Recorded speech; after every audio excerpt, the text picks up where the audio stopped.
sur le podcast Bien dans ta boîte, je suis Laura Besson, coach, formatrice et autrice. Sur ce podcast, seul ou avec mes invités, on parle psychologie et entrepreneuriat, car je crois que le savoir, c'est la liberté. Celle de devenir libre, autonome, responsable et acteur-actrice de ta vie et de ton business. Ici, on explore les défis de la régulation émotionnelle, des relations et de l'identité professionnelle, tout en découvrant des solutions pratiques pour trouver ta place sur le marché et dans ta vie. Bonne écoute.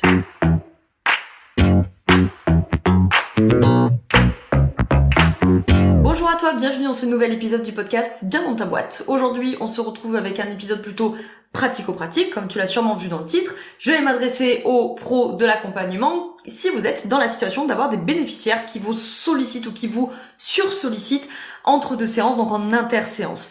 Alors, parce que vous êtes dans cette situation, parce que vous l'avez été par le passé, que vous voulez pas vous y retrouver à nouveau, parce que vous anticipez, vous avez peur de vous y retrouver à un moment donné, bref, ou parce que ça vous intéresse d'une manière ou d'une autre. En tout cas, le bénéficiaire qui vous sollicite beaucoup en interséance et ou qui vous sollicite de manière assez intense, on va dire ça comme ça, genre qui est vraiment très en demande, on va y revenir.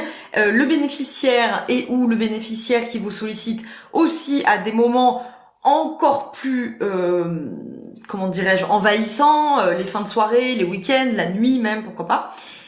Et ou en dernière instance le bénéficiaire qui continue malgré le fait que vous ayez posé le cadre et que vous ayez dit que c'était pas possible ou que vous ayez dit quand c'était possible et quand ça ne l'était pas, enfin bref. Bon, si vous êtes dans cette situation ou que vous anticipez de ne pas vous y retrouver, on va discuter de ce sujet-là.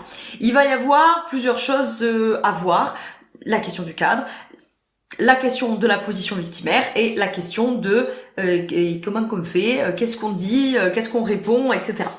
Puisque nous sommes dans le sujet de répondre quelque chose, j'ai créé il y a pas très longtemps un kit de réponse, donc qui est gratuit, hein, je le dis d'avance comme ça au moins on est tranquille. Je te mets tout ça dans la description, donc que tu peux télécharger gratuitement. C'est un espace Notion, c'est vraiment un espace parce qu'il y a plein de choses, qui est un kit de réponse en posture d'adulte pour les pros de l'accompagnement, pour que vous puissiez avoir une banque de réponses. J'ai essayé de couvrir quand même un large panel de situations.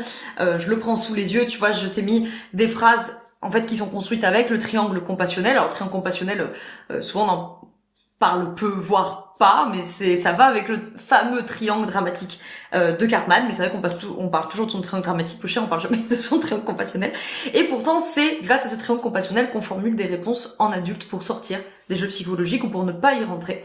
Donc je t'ai mis plusieurs catégories, il y a plus de 20 phrases rédigées que bien sûr tu vas pouvoir t'approprier, adapter à ton style, etc.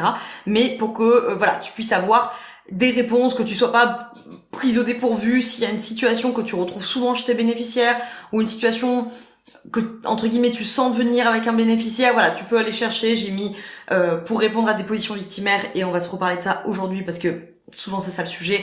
Les bénéficiaires qui t'appellent en sauveur, besoin de poser une limite, rappel au cadre, bénéficiaire qui répond peu, répondre à un persécuteur, interrompre, rediriger un bénéficiaire qui se disperse. Il y a plein de phrases et tu verras dans cet espace Notion, il n'y a pas que ça, il y a aussi un espace mini diagnostic de posture, il y a les 5 erreurs qui créent des réponses pourries à tes bénéficiaires et qui du coup maintiennent des problèmes ou les aggravent en séance, la posture d'adulte, un petit débrief, bref, des schémas, il y a plein de choses dans cet espace Notion, donc si ça t'intéresse, c'est totalement gratuit, je te mets le lien dans la description si tu veux avoir accès à ce kit de réponses en posture d'adulte pour les pros de l'accompagnement, pour ne plus vous retrouver dans la situation de pas savoir quoi dire et pour vous aider à répondre à vos bénéficiaires sans vous suradapter, sans vous justifier, sans perdre votre posture, sans y passer des plombes et des plombs. Parce que, revenons au sujet du jour, les bénéficiaires qui sursollicitent en séance, généralement, il y a deux choses. La première, c'est que la plupart du temps, c'est plutôt les positions victimaires qui vont se retrouver à faire ça. Et la deuxième chose, c'est le manque de cadre. On va commencer par ça, c'est-à-dire si tu es dans cette situation ou que tu le crains, ou que tu l'as été par le passé, je ne sais quoi.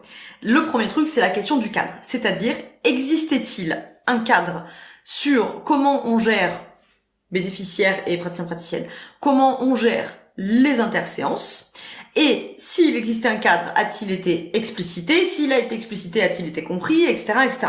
D'accord ? Donc déjà, il faut faire un petit diagnostic, entre guillemets, de cette notion-là de cadre.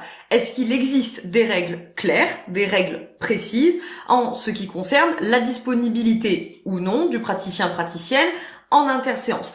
Évidemment, comme d'habitude, le cadre, avant d'être explicité et communiqué aux bénéficiaires, faut-il encore que toi, tu sois au clair avec le cadre en question, et que donc tu aies une bonne délimitation dans ta posture du dedans et du dehors, c'est-à-dire qu'est-ce qui est dans ta pratique et qu'est-ce qui est en dehors de cette pratique. Est-ce que ta disponibilité interséance, c'est dans ta pratique ou est-ce que c'est en dehors? Alors là, il y en a beaucoup parmi vous, peut-être, alors il y a l'équipe parmi vous qui est déjà au clair là-dessus, bon, et il y a l'équipe parmi vous qui est en mode, ça dépend. Alors, si la réponse c'est ça dépend. En fait, il y a que 3 réponses possibles. On va la faire simple. Il y a celles et ceux parmi vous qui disent oui, c'est dans mon cadre d'intervention d'être disponible en interséance. Vous, si vous en êtes là, votre question maintenant, c'est à quelles conditions, selon quels critères, selon quelles conditions. Okay. Si vous avez répondu à cette question non, je ne suis pas disponible en interséance. Point. C'est-à-dire, c'est une limite inconditionnelle. Peu importe les situations, peu importe les conditions, je ne suis pas disponible. Alors vous faites partie de l'équipe où la prochaine question à vous poser, c'est est-ce que cette limite non négociable est communiquée clairement aux bénéficiaires dès le début de l'accompagnement, okay. Voire même avant, si vous avez genre je sais pas un appel découverte ou que vous envoyez un contrat ou quelque chose comme ça. Bon, l'équipe du milieu là. C'est normalement les plus nombreux. L'équipe du milieu qui dit ça dépend. Bon, alors vous la question c'est ça dépend de quoi. Donc vous c'est en gros ce que vous êtes en train de dire c'est ma disponibilité interséance c'est une limite conditionnelle, c'est-à-dire selon les conditions, il va y avoir des limites. Alors vous êtes dans la situation où il va falloir du coup développer les conditions en question. Est-ce que vous êtes disponible parce que si vous me dites moi en fait je suis disponible en interséance s'il y a urgence. C'est quoi une urgence? Du coup, c'est quoi une urgence? Et je vous fais souligner aussi que êtes-vous, la bonne personne en cas d'urgence? C'est-à-dire, allez-vous savoir gérer une urgence? Allez-vous savoir la réorienter, etc., etc. Bon. Il y en a peut-être parmi vous qui disent moi je suis disponible en interséance, d'accord, mais ça dépend où. D'accord? Donc là, vous avez peut-être une limite du moyen de communication, c'est-à-dire je suis dispo par tous les moyens, ou je suis dispo que en DM Instagram, ou que sur une plateforme communautaire que nous avons avec le bénéficiaire, ou que par mail, ou que par WhatsApp, ou que par message. Bon, ok. Il y en a, et évidemment ces limites ne sont pas exclusives les unes des autres, il y a d'ailleurs souvent plusieurs conditions. Il peut y avoir les conditions de temporalité. Je suis disponible, mais dans les horaires classiques de travail. Je suis disponible, je dis n'importe quoi, de 9h à 18h. Ou on peut faire les limites exclusives, c'est-à-dire je suis disponible en interséance, mais pas le soir après 18h, pas le week-end, pas les jours fériés, pas le mercredi après-midi, je sais quoi.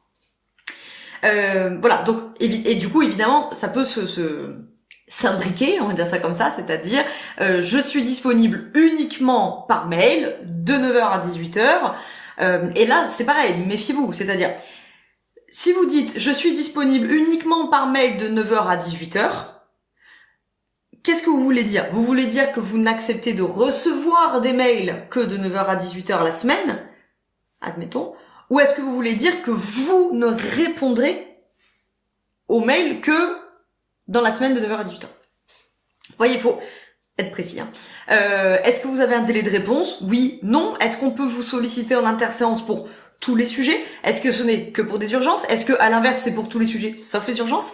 Et que les urgences du coup, qu'est-ce que doit faire le bénéficiaire? Qui est-ce qu'il doit contacter s'il y a cette situation? Est-ce que en interséance on autorise uniquement de poser des questions sur je sais pas moi, sur les exercices par exemple que vous donnez en interséance? Vous dites ok, moi je suis disponible pour t'éclairer sur un exercice, il y a quelque chose qui est pas clair, par contre je ne réponds pas sur quelque chose que tu as pu vivre en interséance, ça attendra la séance d'après. Bon, vous avez compris. Si vous avez répondu oui, je suis disponible en interséance, alors vous précisez le cadre. Si vous avez répondu non, je ne suis pas disponible en interséance, la question que vous devez vous poser c'est est-ce que ce cadre il est explicite, est-ce qu'il est clair, est-ce qu'il est compris, qu'est-ce qu'on fait si le bénéficiaire le refuse, qu'est-ce qu'on fait si le bénéficiaire le dépasse. Si vous êtes la team je suis disponible mais ça dépend, vous êtes sur le travail de ça dépend de quoi, ça dépend de qui, ça dépend de quand, ça voilà, vous avez compris, c'est définir, préciser les conditions. Pensez à plein de choses. Ok.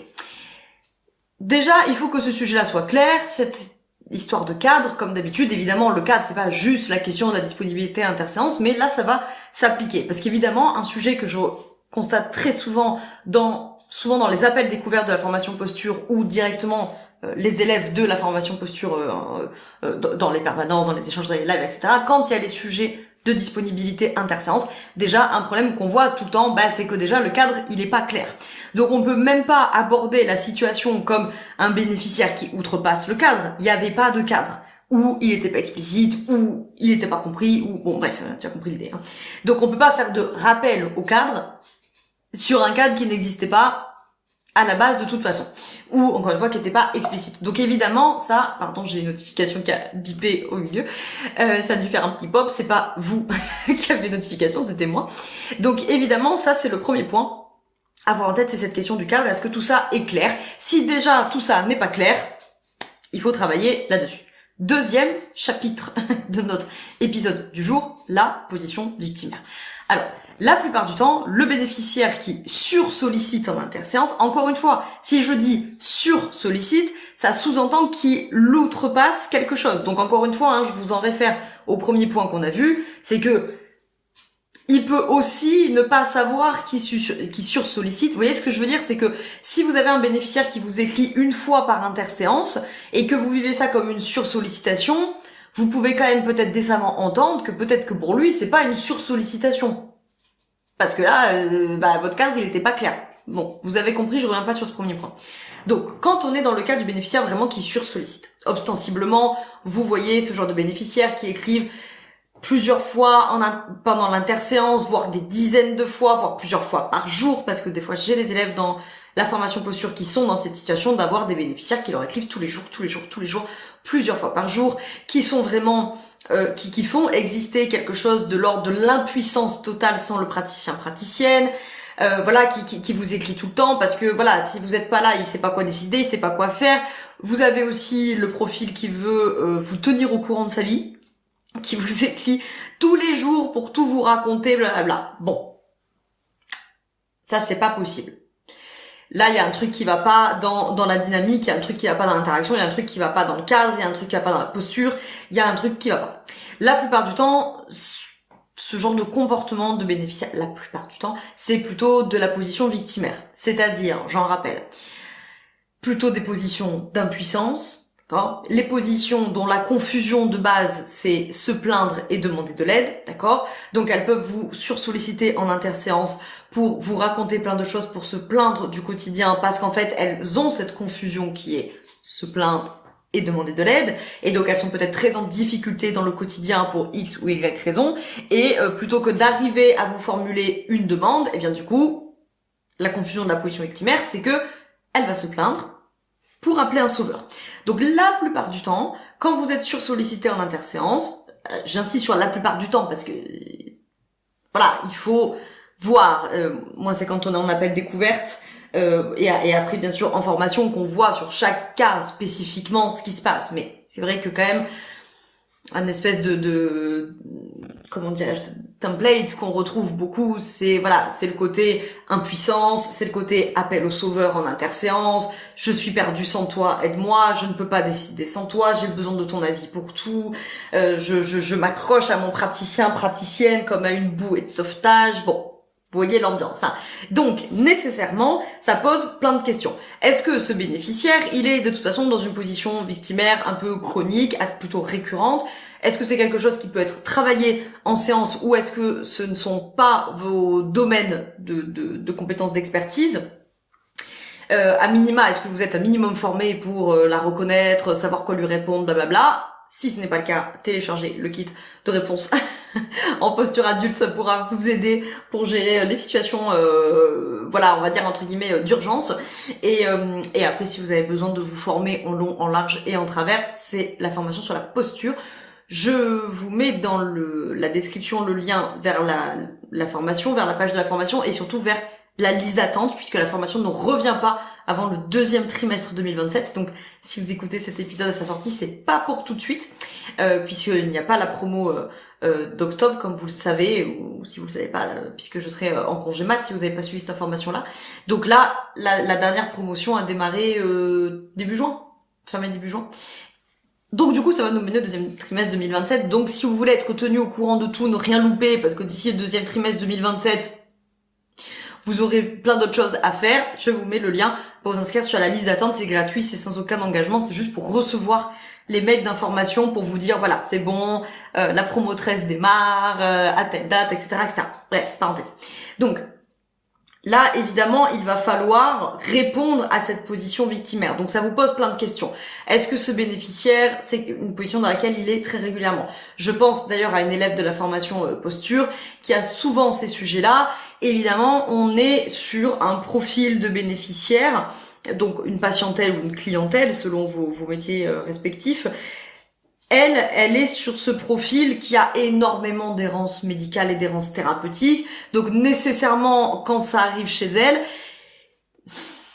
il y a des facteurs qui favorisent le fait qu'elle puisse être mise dans cette position, qu'elle puisse être appelée à cette position de sauveur. Vous voyez ce que je veux dire? Parce que comme c'est des profils qui ont des années d'errance médicale, thérapeutique, donc potentiellement des violences, qui sont fatigués de réexpliquer leur vie, de refaire confiance à un praticien, praticienne, de réespérer, d'être potentiellement déçus, de devoir remettre des choses en place, ça marche pas. Vous voyez, toute cette énergie. L'argent, bien sûr, le temps qui a été consacré, l'énergie qui a été consacrée fait que quand il ou elle arrive chez cette praticienne, il y a des fois, pas tout le temps, mais il y a des fois un côté un peu dernière chance.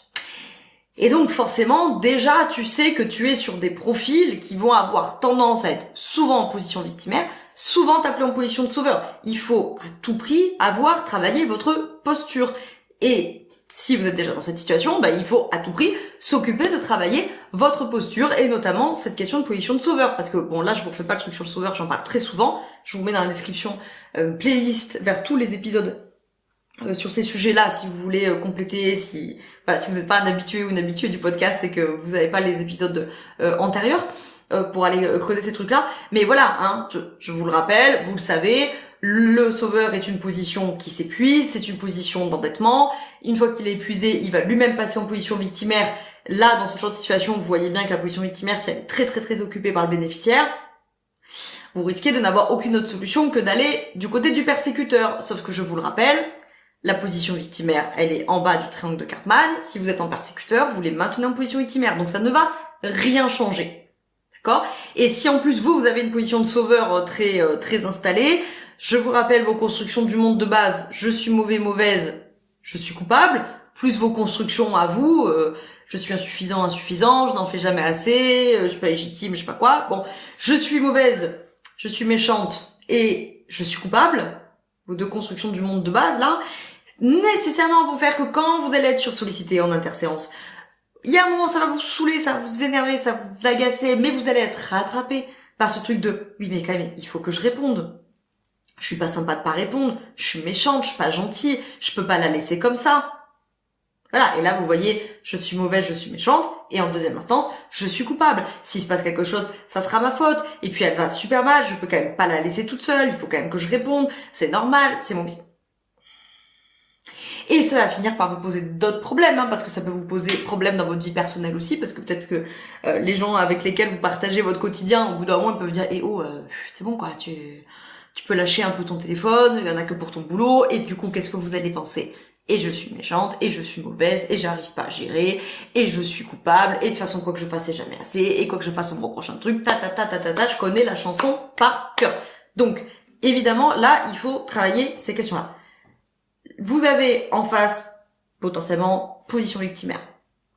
Position victimaire, impuissance, ne formule pas de demande, d'accord? Se plaint pour demander de l'aide, mais du coup ne demande pas de l'aide au sens adulte de la chose, donc ne fait pas de demande. Ou, attention, ou, piège, fait des demandes irréalistes, d'accord? Je t'écris parce que je ne peux pas attendre la prochaine séance, c'est trop dur cette interséance, c'est trop compliqué, je vais pas bien, je ne sais pas quoi, ok? Qu'est-ce qu'on vous a demandé? Rien du tout. Il n'y a pas de demande qui a été formulée. Donc là, vous voyez, vous avez de la position victimaire. Attention, quand je dis position victimaire. Quand je dis formule pas de demande, je ne dis pas que leur difficulté n'existe pas, ou qu'elle était légitime, ou que... C'est pas de ça dont on discute, d'accord? C'est vous, c'est quoi votre cadre, c'est quoi votre posture, vous répondez comment ces positions victimaires, c'est-à-dire sans sauter en sauveur, je suis là, je serai toujours là, j'ai la réponse à tout, j'ai des solutions à tout, tu peux m'appeler matin, midi, soir, week-end, dans la nuit, tout ce que tu veux, je répondrai toujours, sauveur. Ou persécuteur qui finit par dire tu m'enquiquines pour être poli, tu n'as pas le droit de me contacter, puis t'as qu'à te débrouiller, ou je sais pas quoi. Parce que là, on n'aura pas fait avancer le schmilblick ni d'un côté, ni de l'autre. Okay. Donc, cadre, posture. Cette position victimaire, elle est en difficulté, elle est sincère là-dedans, d'accord? Mais elle formule pas de demande ou, comme je le disais, j'ai commencé à le dire juste avant, le piège, elle formule des demandes irréalistes. D'accord ? Je t'écris parce que c'est impossible d'attendre la prochaine séance. C'est trop dur. Moi, ce que je voudrais, c'est ne plus jamais être angoissée de toute ma vie. Il y a une demande, à proprement parler. C'est pas une demande protocolaire, mais il y a une demande. Je voudrais ne plus jamais être angoissée. Évidemment, elle est complètement irréaliste. Ne plus jamais être angoissée de toute ma vie. C'est pas une demande réaliste. On va pas arriver à faire ça. D'accord ? Donc, là, évidemment, il faut bien connaître la position victimaire et si tu es souvent dans ce genre de situation, voilà, il faudra bien clarifier ton cadre pour pouvoir clarifier ta posture, pour pouvoir la tenir, pour ne pas te retrouver dans ce genre de situation et que si tu t'y retrouves, tu sais quoi faire. Tu sais comment rappeler au cadre, tu sais comment poser une limite, tu sais comment répondre, tu sais que si tu es prise par tes constructions, je suis méchante, je suis mauvaise, je suis coupable, etc. Ce sont tes constructions du monde, c'est ton travail à toi de le faire parce que vous risquez, vous, c'est-à-dire ton bénéficiaire et toi, de rentrer dans une double contrainte réciproque, très probablement, où chacune fait des demandes qui sont contraires aux constructions du monde et on se met à tourner en rond, comme dirait El Caïm, comme dans les portes tournantes, tu sais, d'un hôtel là, on tourne et chacun est en train d'accuser l'autre de pousser dans le dos, quoi. Donc, troisième et dernier point de notre épisode, tu vas me dire, mais du coup, je réponds quoi? Bon, alors tu regarderas dans le kit que je t'ai préparé dans la description. Je peux te donner un exemple qui est dans le kit, comme ça tu vas voir un petit peu quoi ça ressemble. Vous avez un bénéficiaire en position victimaire, ok? L'impuissance, la dépendance, il veut que tu le sauves, blablabla, ok? On peut dire, je comprends que tu doutes en ce moment, ce n'est pas une situation facile, je reste à ta disposition pour t'accompagner dans cette étape difficile. Si tu as besoin de quelque chose, je reste joignable en interséance par mail de 9h à 18h. Ou je reste joignable en interséance par téléphone. Tu peux m'appeler, je serai disponible de 18h à 18h15. Point. Paf. Cadre. Ok. Là, c'est des options. Il y en a parmi vous qui vont dire, moi, je suis pas joignable du tout.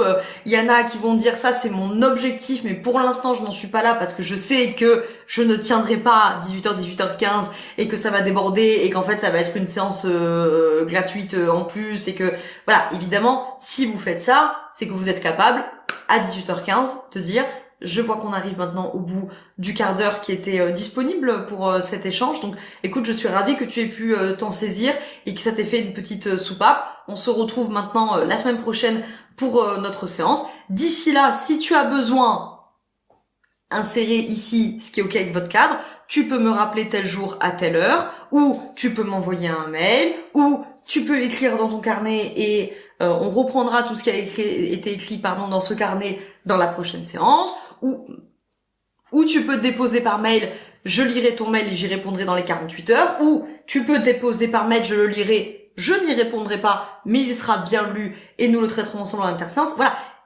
Là, pour le coup, vraiment, ça en réfère au cadre. Un autre exemple, ça peut être, j'ai bien entendu ton besoin que je sois présent ou présente pour toi en interséance, je comprends ton inquiétude, la difficulté en question, etc. Comme je t'avais dit avant de démarrer notre accompagnement, je ne suis pas joignable durant les interséances. En revanche, je peux te proposer de contacter un service d'urgence, je peux te proposer d'avancer notre prochaine séance, je peux te proposer de m'écrire ce que tu ressens par mail et nous en discuterons ensemble lors de la prochaine séance, etc. Bon, tu as compris la structuration des réponses aux positions victimaires, c'est toujours d'abord accusé-réception de cette position victimaire. C'est-à-dire, on commence par leur montrer que je comprends, j'entends, il faut que ce soit sincère, bien sûr, mais bon, normalement fait partie de votre travail d'être empathique, donc normalement vous comprenez au demeurant. Voilà. Et justement, faites-le avant d'arriver au moment où le persécuteur a pris toutes les commandes et où en fait vous comprenez plus, vous entendez plus parce que là, vous êtes tellement envahi, vous êtes tellement bouffé, vous avez tellement plus de jus qu'en fait, à un moment, vraiment, vous êtes en mode, non, en vrai, désolé, je comprends pas. Voilà, en vrai, désolé, je comprends pas, j'entends pas, ça me saoule. Bon. Donc, avant d'en arriver là, justement, d'abord, on accuse réception de cette position victimaire. Je comprends ce que tu traverses, je comprends que ce soit difficile, j'entends que c'est une période compliquée, j'entends que tu as besoin de soutien, j'entends que tu as besoin de présence, etc. Deuxième étape, là, effectivement, on va en rappeler au cadre. Si le cadre n'a pas été posé, on pose le cadre. Ok ? Qu'est-ce que je permets ? Qu'est-ce que je ne permets pas ? Qu'est-ce qui est possible ? Qu'est-ce qui n'est pas possible ? Et troisième étape, on propose quelque chose. Okay ? Je te propose d'être disponible par mail, ou je te propose qu'on en parlera à la prochaine séance, ou bref, je te refais pas les exemples, je t'en ai donné plein. D'accord ? Donc, pour conclure notre épisode, d'abord, tu fais un point sur le cadre. Puisque tu vois bien, après tu en auras besoin soit pour en rappeler au cadre, soit pour communiquer ce cadre. Donc encore une fois, s'il est pas clair, on tourne en rond, on va pas y arriver. Donc petit 1, d'abord, tu te mets au clair là-dessus. Si tu es en train de m'écouter et que tu dis « Ah, mon cadre, il est hyper clair », je t'invite quand même à le poser par écrit. Si c'est très clair, ça devrait prendre 3 minutes, hein, donc ça devrait pas te prendre trop de temps. Comme ça te permettra de voir, est-il si clair que ça ? Bon, et s'il est très clair, pas de souci. Si le cadre est très clair, ça veut dire qu'on a un deuxième sujet. Et si votre cadre n'est pas clair, passons au deuxième sujet. C'est que c'est plutôt la question de la position victimaire qui est en face de toi. Soit parce que tu ne sais pas quoi lui répondre. Donc là, pour le coup, c'est vraiment de la compétence, on va dire, un peu plus technique, apprendre à formuler des réponses en adulte.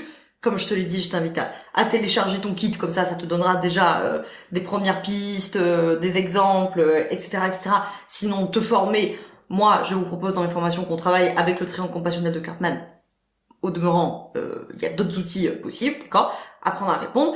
Et où vous n'arrivez pas à répondre aux positions victimaires, pas tant que vous ne savez pas quoi lui dire, que le fait que vous n'y arrivez pas, parce que ça génère trop de culpabilité, parce que ça génère trop d'impuissance chez vous, parce que vraiment c'est trop trigger, et que quand vous avez quelqu'un qui vous écrit en mode « Je t'en supplie, réponds-moi, je vais très très mal », vous n'arrivez pas à poser votre cadre ou à tenir une limite que vous avez déjà posée, parce que c'est trop de culpabilité, parce que c'est trop d'inquiétude, parce que blablabla. Bon, et donc là, vous aurez le travail de posture, a priori plutôt position de sauveur, là, dans ces cas-là.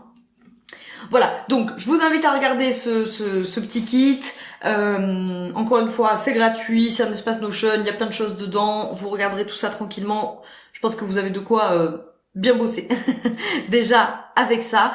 Ensuite, on travaille son cadre, on remet tout ça au propre. Si on ne le remet pas au propre et qu'on y travaille pour la première fois, pensez à plein de situations possible, d'accord. Essayez de pas être trop vague. Alors je vous dis pas non plus d'avoir prévu toutes les situations possibles et inimaginables, de tous les contextes, un peu de respiration, d'accord. Mais essayez au moins de penser les situations que vous rencontrez le plus et ou qui vous inquiètent le plus, qui sont les plus probables au vu des bénéficiaires que vous accompagnez. Voilà. Troisième étape, un petit travail position de sauveur s'il y a besoin.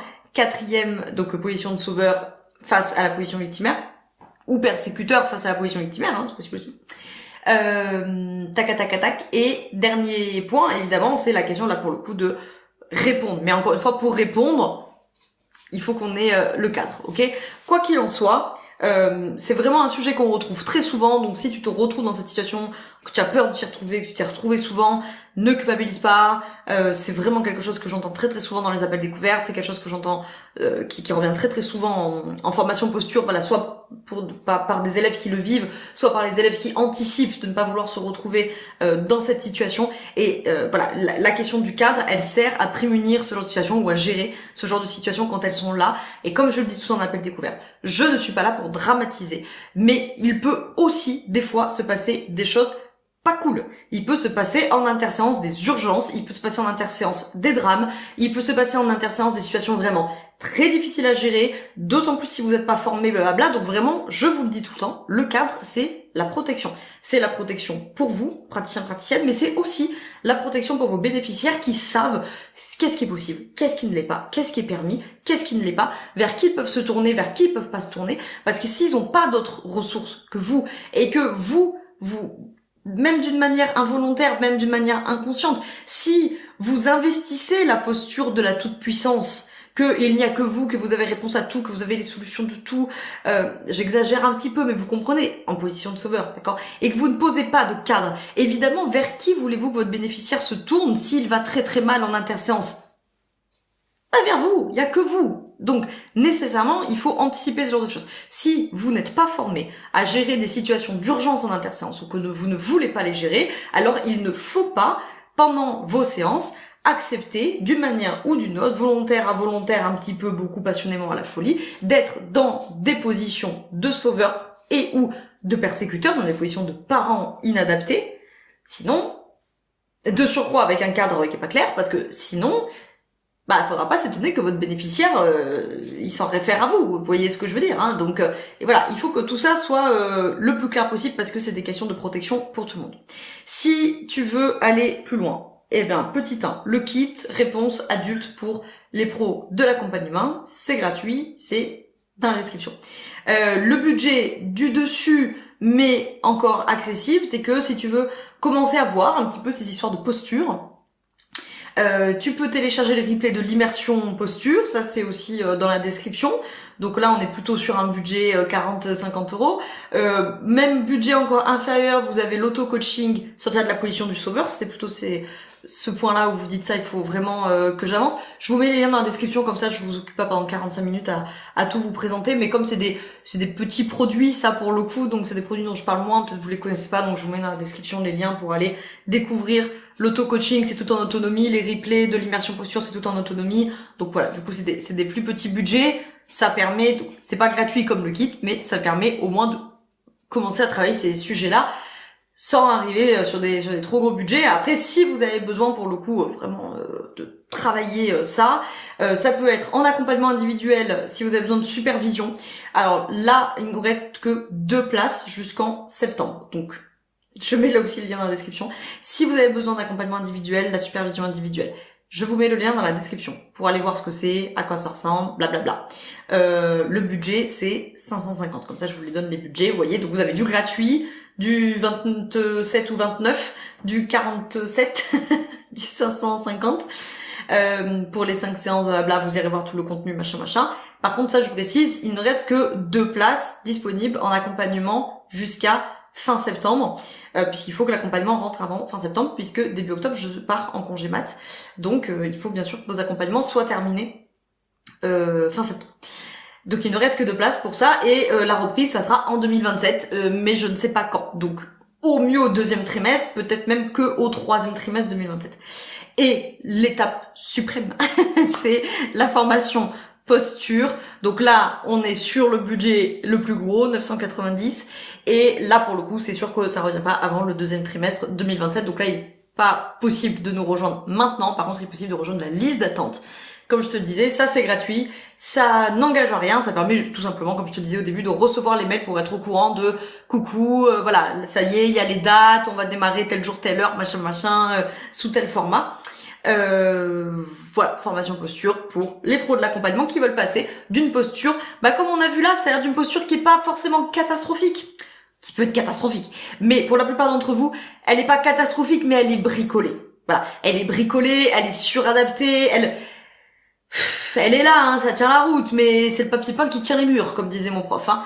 De passer de ça à une posture qui est claire, qui est cadrée, qui est assise et qui met tout le monde en responsabilité, en sécurité, et qui du coup, in fine, permet d'avoir des accompagnements qui sont de meilleure qualité, qui produisent des effets vraiment transformateurs et qui permettent pour vous, praticiens, praticiennes, de vous sentir confiant, confiante, de vous sentir serein, sereine et de vous sentir légitime, puisque comme je vous l'explique tout le temps, la légitimité, c'est une conséquence d'avoir une pratique claire, située, cadrée, assise, zen.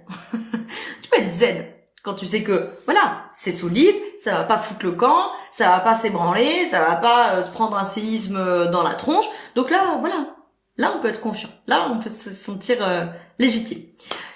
Allez, c'est bon, j'ai fini, j'arrête. J'arrête de parler, j'espère que cet épisode t'a plu et que ça t'a apporté des éléments de réflexion, voire des informations très précises pour avancer avec ce sujet-là. Et je te retrouve dans 2 semaines pour un prochain épisode. Ciao, ciao.